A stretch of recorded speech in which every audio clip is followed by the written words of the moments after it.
ইসলাম হুকুমাত কায়েম করতে চাই, ইসলাম হুকুমাত কায়েম করতে চাই। ইসলাম হুকুমাত কায়েম করলে কি হবে? বাংলাদেশের সমস্ত গরিবরা দরিদ্র সীমার উপরে চলে যাবে। ইসলাম হুকুমাত হলে আমার মা বোনরা ধর্ষিত হবে না। ইসলাম হুকুমাত হলে খোলা আকাশের নিচে বাংলাদেশের একজন নাগরিক আর ঘুমাতে হবে না। যদি ইসলাম হুকুমাত হয় বস্ত্রহীন একটা মানুষ বাংলাদেশে থাকবে না। যদি ইসলাম হুকুমাত হয় কেউ খাবে কেউ খাবে না, এইটা আর থাকবে না। কেউ দশতলায় কেউ নিচতলায়, এই বৈষম্য থাকবে না। আমাদের বাংলাদেশের প্রত্যেক নাগরিকের অধিকারকে ফিরিয়ে দেওয়া হবে, সাম্যতা হবে, মানবিক মর্যাদা প্রদান করা হবে, ন্যায় বিচার প্রতিষ্ঠা। আউযু বিল্লাহি মিনাশ শাইতানির রাজিম।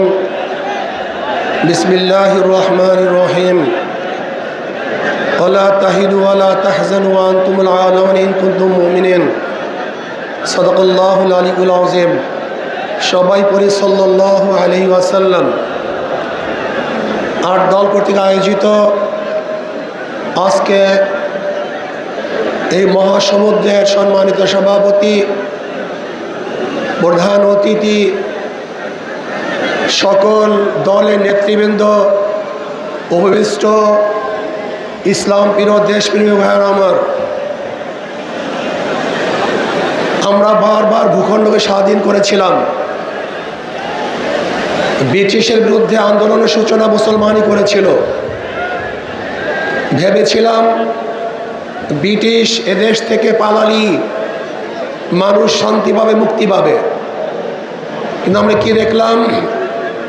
ব্রিটিশ এদেশ থেকে চলে যাওয়ার পরেও বৈষম্য দূর হয় নাই। আমরা ভেবেছিলাম মুসলমানদের জন্য আলাদা ভূখণ্ড করতে পারলি মুসলমান শান্তি পাবে, মুক্তি পাবে।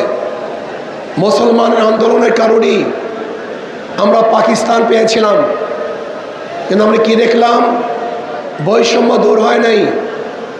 আবার 71-এ এই বৈষম্য দূর করার জন্য সাম্য, মানবিক মর্যাদা, সামাজিক ন্যায় বিচার প্রতিষ্ঠিত করার জন্য আন্দোলন করলাম, সংগ্রাম করলাম, দেশ স্বাধীন করলাম।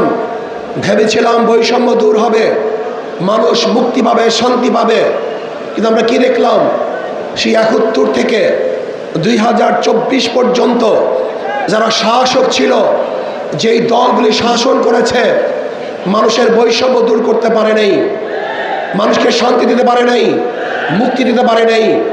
আবারও বৈষম্য দূর করার জন্য আপনারা জানেন 2024 জুলাই আগস্টের